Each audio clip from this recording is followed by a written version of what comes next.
irmã Grace e Alex, os dois, casal, né, irmãos? Casal fica bonito. Eu pedi para que o presbítero Alexandre leve uma oração consagrando. Vou falar uma coisa: existe diferença de apresentar e consagrar, tá, irmãos? Nós estamos consagrando. Consagrando é que eles vão servir somente a Cristo, trabalhar somente para Cristo. Apresentar é quando a gente apresenta uma criança, né? Se nós separarmos uma criança, ela vai trabalhar na igreja direto, a vida dela vai ser dentro da igreja. Então nós estamos consagrando, nós aqui apresentamos as crianças. Se você consagrar o seu carro a Deus, tem gente que pastor, consagre meu carro. Não, nós não vamos consagrar o seu carro, senão o seu carro vai ser da igreja. Nós vamos apresentar o seu carro a Deus. Nós vamos apresentar sobre o pastor, apresenta o meu baixo, consagra o meu baixo. Não, eu vou apresentar a Deus. Se você quiser que consagre, ele é só para tocar louvor para Deus. Não pode tocar música do mundo, só louvor. Isso é consagração. E nesse momento nós também estaremos consagrando, viu? Consagrando as suas. Entende isso? Consagrando a sua vida a Deus. Bom, presbítero Alexandre, estenda suas mãos para cá. Deus eterno, Pai querido, Pai do nosso Senhor e Salvador Jesus Cristo.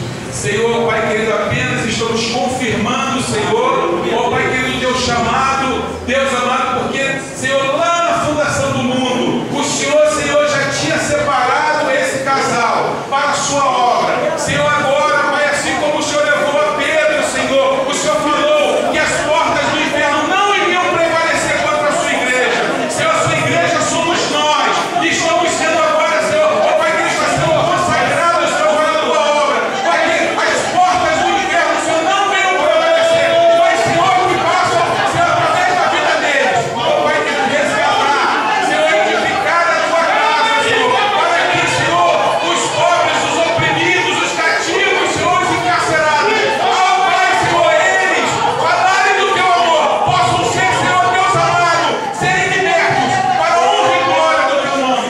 Senhor, agora, Senhor, vai, Senhor, colocando a tua unção, porque, Senhor, antes, Senhor, os teus discípulos, Senhor, eles conheciam a palavra, eles conheciam o verbo, Senhor, mas quando desceu sobre eles o Espírito Santo, Pai, eles foram consagrados, não falavam mais as suas próprias palavras, mas, Senhor, falavam de ti, e algo acontecia naqueles lugares, Senhor. Assim eu profetizo, Senhor, nessa consagração, que aonde eles estiverem, Senhor, aonde eles estiverem falando de Cristo, Senhor, algo aconteça, algo sobrenatural, Senhor, venha se realizar na vida deles e através da vida deles, Senhor, para que almas sejam, Senhor, restituídas ao teu reino, e tudo que eles fizerem possam prosperar, Senhor, porque, Senhor, nós oramos assim, Pai, no nome precioso de Yeshua HaMashiach, aquele, Senhor, Pai querido, que abriu a porta do céu para que pudéssemos ter acesso, Senhor.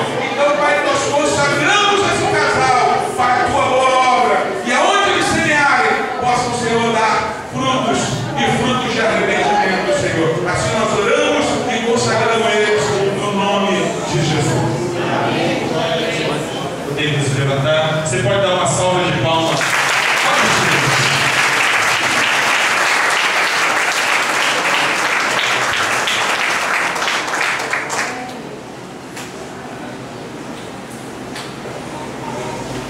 Aleluia.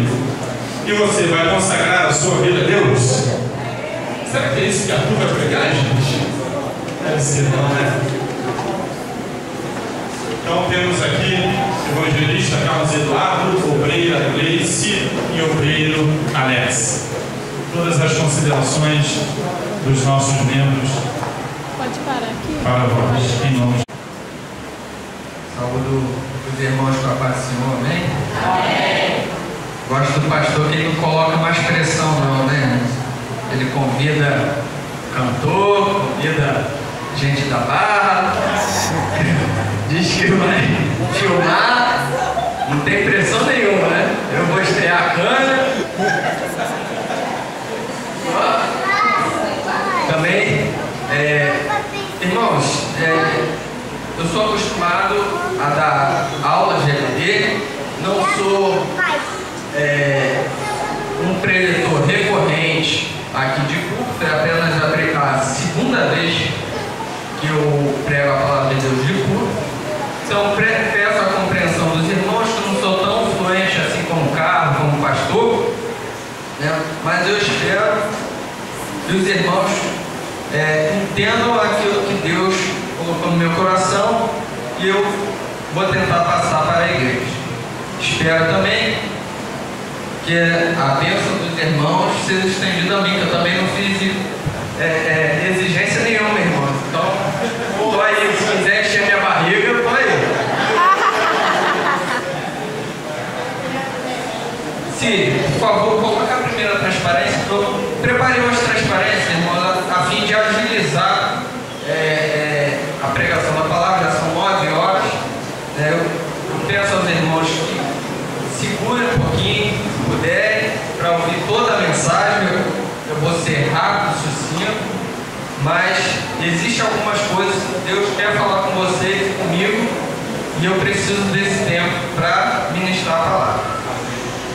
A primeira, pode dar, page down. Vai lá, dá mais um, pode ir, page down, vai de novo, eu tenho que ir lá, vai lá, Pedro, por favor, me ajuda lá. Abra sua Bíblia, irmão, no livro de Daniel, capítulo 1. A partir do verso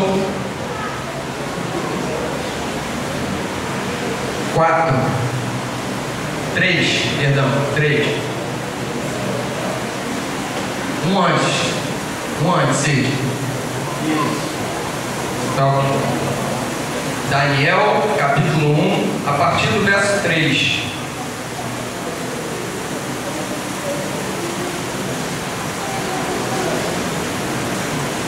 Eu vou ler, os irmãos acompanham comigo. E disse o rei a Aspenaz, chefe dos seus eunucos, que trouxesse alguns dos filhos de Israel e da linhagem real e dos nobres, jovens, em quem não houvesse defeito algum, formosos de aparência, e instruídos em toda sabedoria, e sábios em ciência, e entendidos no conhecimento, e que tivesse habilidade para viver no palácio do rei, a fim de que fossem ensinados na letra e na língua dos caldeus. E o rei lhes determinou a ração de cada dia, da porção do manjar do rei e do vinho que ele bebia, e que assim fossem criados por 3 anos, para que no fim desses anos eles pudessem estar diante do rei. E entre eles se achavam dos filhos de Judá, Daniel, Ananias, Misael e Azarias. E o chefe dos eunucos lhe pôs outros nomes, a saber, Daniel pôs o de Belsazar, e Ananias o de Sadraque, e a Misael o de Mesaque, e Azarias de Abednego. E Daniel assentou no seu coração não se contaminar com a porção do manjar do rei, nem com o vinho que ele bebia. Portanto, pediu ao chefe dos eunucos que lhe concedesse não se contaminar. Ora, deu Deus a Daniel graça e misericórdia diante do chefe dos eunucos. E disse o chefe dos eunucos a Daniel: tenho medo do meu senhor, o rei que determinou a vossa comida e a vossa bebida, porque veria ele os vossos rostos mais tristes do que os jovens que são vossos iguais. Assim arriscareis a minha cabeça para com o rei. Então disse Daniel ao dispenseiro, a quem o chefe dos eunucos havia constituído sobre Daniel, Ananias, Misael e Azarias: experimenta, peço-te, os teus servos 10 dias, fazendo que se nos deem legumes a comer e água a beber. Então se veja diante de ti a nossa aparência e a aparência dos jovens que comem a porção do manjar, e conforme vires, te haja com os teus servos. Até aí, irmãos, o ideal é que vocês leiam em casa até o versículo 19 para entender tudo o que Deus fez com esses jovens, mas até aí dá para nós compreendermos. Normalmente, irmãos, quando um preletor vem e lê lê sobre Daniel 1, normalmente a mensagem que vem é que nós não nos devemos contaminar com o mundo, com as coisas do mundo. Normalmente é isso que nós escutamos. Mas não foi isso que Deus colocou no meu coração, no princípio, para que eu falasse, mas sim a respeito de uma única palavra, a qual está ali no título da preleção: Daniel e o poder de uma decisão. Decisão, decidir, escolher dentre várias opções. Você decide sobre alguma coisa. Todos os dias você decide sobre algo. Hoje, antes de vir para a igreja, você decidiu qual roupa você colocaria. Às vezes as mulheres demoram mais para decidir, são mais indecisas. O homem normalmente só tem duas calças, uma para o trabalho, outra para sair. Ele escolhe mais rápido, mas a mulher demora mais. Isso é natural. O que não quer dizer que a mulher tenha menos capacidade de decidir do que o homem. Decisão, então, irmãos, é sobre o que eu queria compartilhar com os irmãos. Cid, pode passar o slide até o final dele.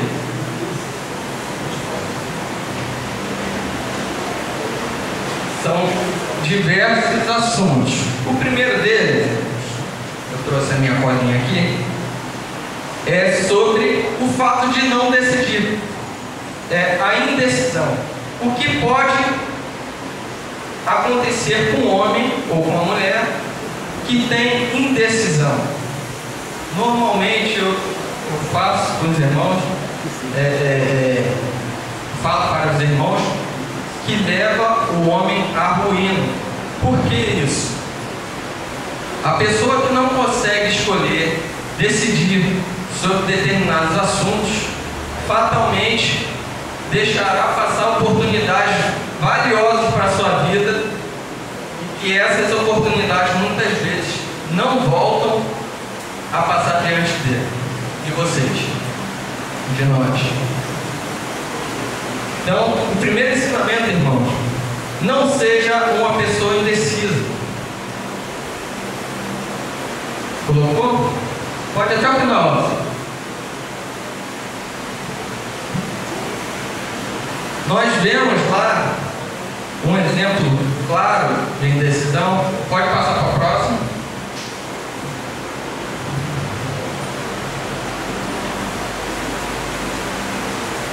Pode passar. Pode ir. Isso. Nós vemos aí o exemplo da rainha Esther. Esther, a princípio, vocês vão lembrar, lógico, da beleza dela, do papel importante que ela teve diante do rei Assuero, o rei Medo Persa lá, na época do cativeiro dos judeus na Babilônia. Ela intercedeu a favor dos judeus. Mas houve um momento de indecisão em Esther. Esther não decidiu de imediato intervir a favor dos judeus, mesmo sabendo que a ordem era de morte para todos. Volta. Isso, pode deixar aí. Esther ficou indecisa. O que fazer? Ela sabia que quando seu pai de criação, Mardoqueu, falou para ela sobre o decreto que Amã havia influenciado o rei Assuero a fazer sobre a morte dos judeus, e matasse todos os judeus cativos na Babilônia, ela sabia que o decreto seria de imediato. E mesmo quando Mardoqueu falou com ela sobre isso, ela hesitou. E aí que mora o perigo. Se você hesita diante de uma ordem de Deus, cuidado. Cuidado, porque pode ser a última ordem que ele lhe dá.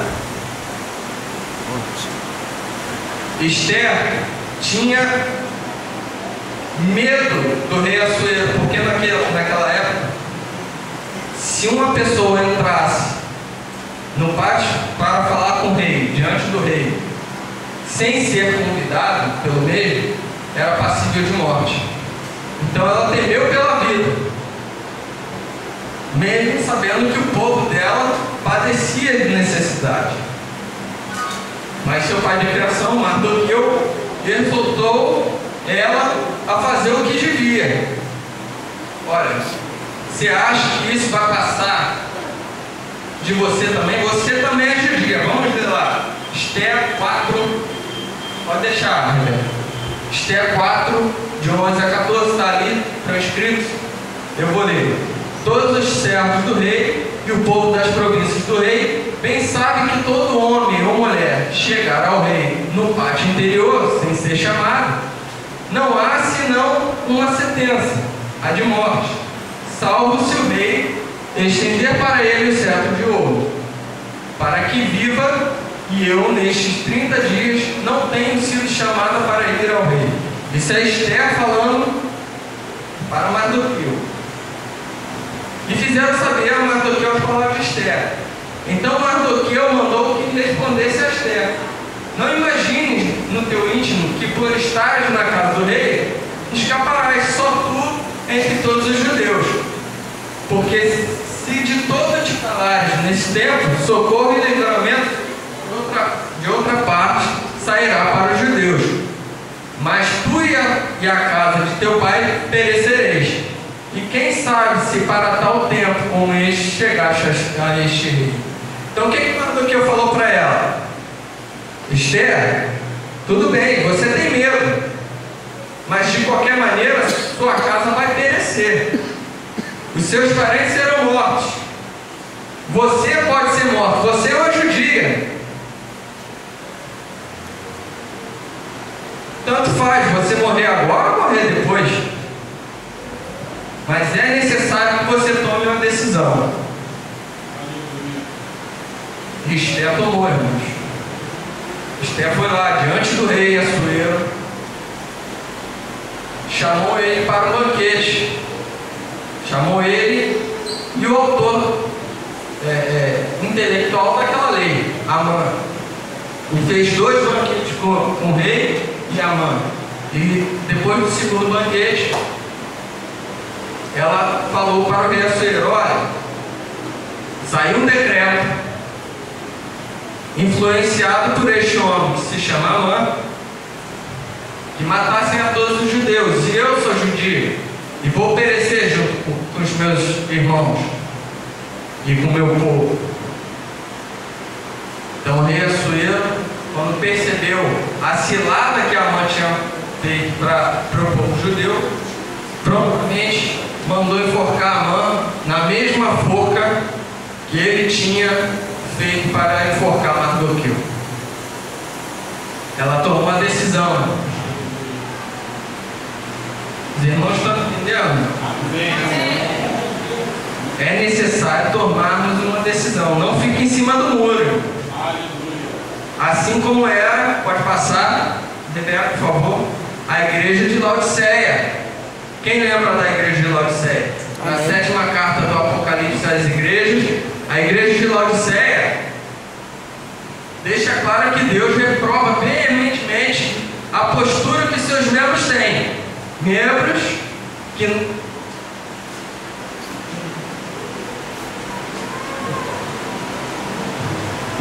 que não sabem o que querem ser, frios ou quentes perante Deus, que não tomam uma posição diante de Deus. Faltou um não aí. Apocalipse 3, 14 a 19 diz o seguinte: e ao anjo da igreja que está em Laodiceia escreve: isto diz o Amém, a testemunha fiel e verdadeira, o princípio da criação de Deus. Conheço as tuas obras, que nem és frio nem quente, que dera fores frio ou quente. Assim, porque és morno e não és frio nem quente, vomitar-te-ei da minha boca. Como dizes, rico sou, e estou enriquecido, e de nada tenho falta, e não sabes que és um desgraçado e miserável, e pobre, e cego, e nu. Aconselho-te de mim, compres ouro provado no fogo, para que te enriqueças, e roupas brancas, para que te vistas, e não apareça a vergonha da tua nudez, que unjas os teus olhos com colírio, para que vejas. Eu repreendo e e castigo a todos quanto amam. Se, pois, zeloso, arrepende-te. O irmão que é indeciso, que fica com um pé fora da igreja e outro dentro da igreja, vai ser vomitado por Deus quando ele assim encontrar de frente. Irmãos, é muito importante tomarmos uma decisão. A sua decisão é seguir a Deus ou é seguir o mundo? O mundo tem mais a falar, você com certeza tem muitas coisas boas no mundo. Deixamos de fazer muitas coisas porque somos crentes. Mas louvado seja o nome do Senhor por isso, irmãos. Eu conheço muitas coisas, mas uma coisa que eu nunca vi é alguém arrependido de ter aceitado a Jesus. Nunca vi. Já vi arrependido de estar na igreja, de uma determinada denominação, de uma determinada igreja. Eu já fui da igreja batista, já fui e não me arrependo. Muito pelo contrário, devo muito à igreja batista. Mas tomei uma decisão de vir para cá um certo tempo depois, depois de cerca de 15 anos, tomei a decisão de vir para cá. Será que foi acertado? Não sei. O tempo vai me dizer. Deus vai confirmando por enquanto essa decisão. Mas essa igreja aqui pagou pela sua indecisão. O pé lá e o pé cá não funciona perante Deus. O Deus é de sim ou de não, irmão. Não é de talvez. É por aí. Pode passar, sim, por favor. Outra questão sobre o que Abel tinha a ver com o erro dele. O irasse por Deus não aceitar a oferta dele. Nada. Mas no calor do momento, ele fez uma decisão. E decidiu, irmãos, matar Abel pelo simples fato de Deus ter aceito a oferta de Abel e não ter aceito a oferta dele. Vamos ler lá, Gênesis 4, 6 a 10. E o Senhor disse a Caim: por que tiraste? E por que descaiu o teu semblante? Se bem fizeres, não é certo que serás aceito? E se não fizeres bem, o pecado jaz à porta, e sobre ti será o teu desejo, mas sobre ele deves dominar. E falou Caim com seu irmão Abel, e sucedeu que, estando eles no campo, se levantou Caim contra seu irmão Abel e o matou. E disse o Senhor a Caim: onde está Abel, teu irmão? E ele disse: não sei, sou guardador do meu irmão? E disse Deus: que fizeste? A voz do santo teu irmão clama a mim desde a terra. Por esta decisão, irmãos, Caim foi maldito por toda a sua vida. Entenda, irmãos, que uma decisão na sua vida pode definir o futuro de toda a sua linhagem, de toda a sua família. Isso é forte. Entende isso, irmão?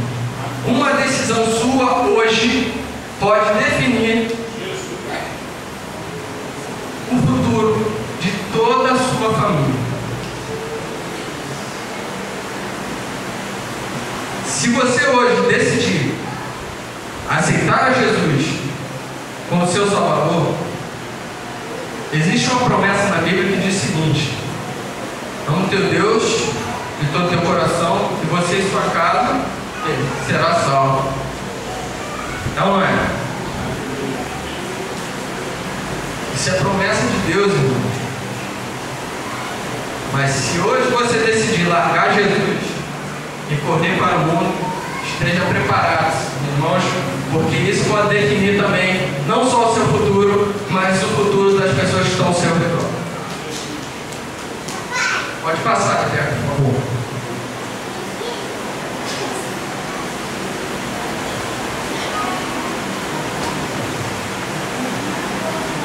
Outro caso de decisão sem pensar ou no calor do momento, irmãos.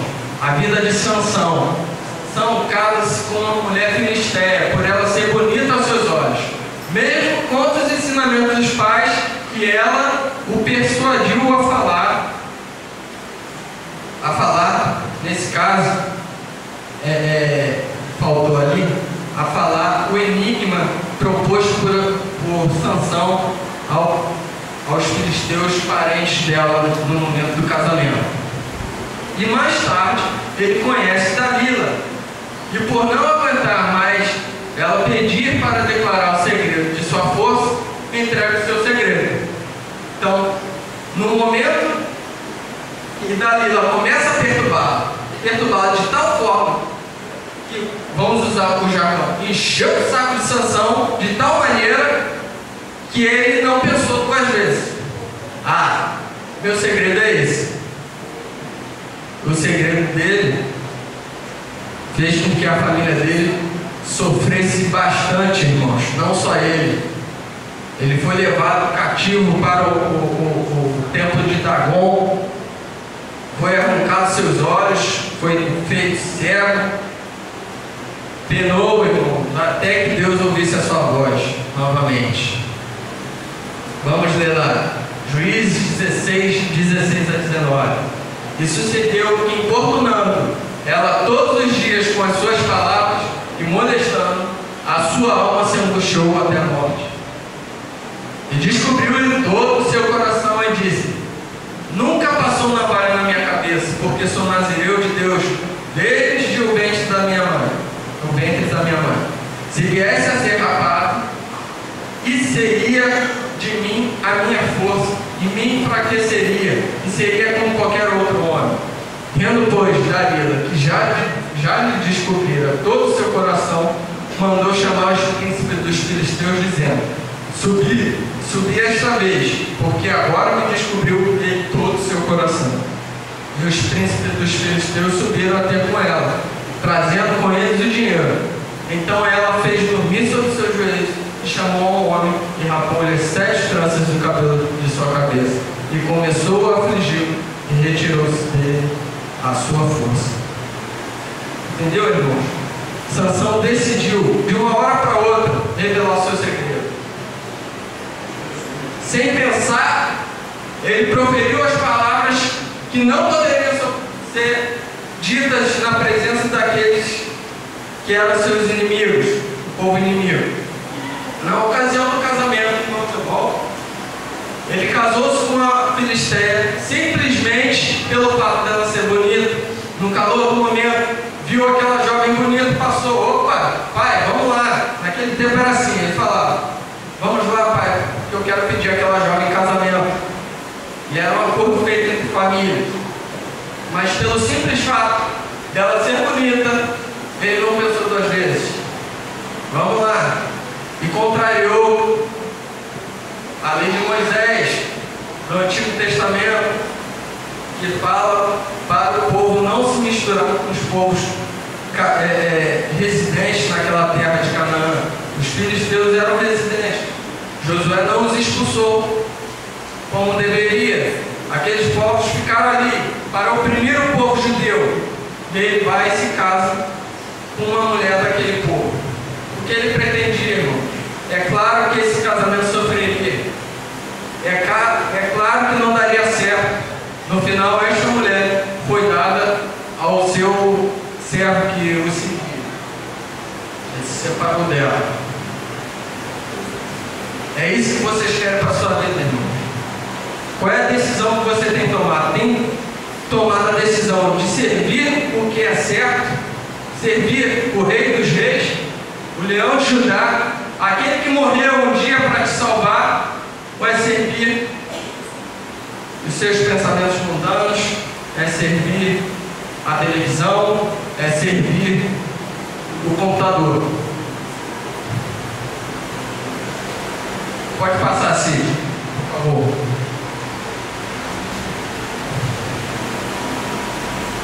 Outro tipo de decisões são as pensadas, irmãos. Porém, decisões pensadas nem sempre são as corretas também. Você pode pensar e mesmo assim errar na sua decisão. Vamos ver.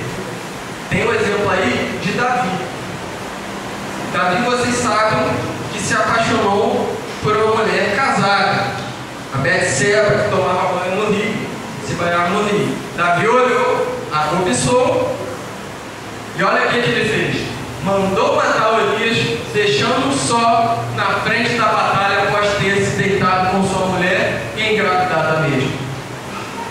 Davi possuiu aquela mulher enquanto os seus servos estavam em guerra contra um outro povo. Urias, marido de Betseba, estava na guerra. Davi se aproveita dessa ocasião, se deita com ela, engravida aquela mulher, e para se livrar daquilo que pareceria errado aos olhos dos judeus, o que ele faz? Manda matar Urias. Deixa ele na frente aí da batalha e deixa ele sozinho, deixa ele se virar sozinho, para que ele morresse e assim cumprisse o erro dele.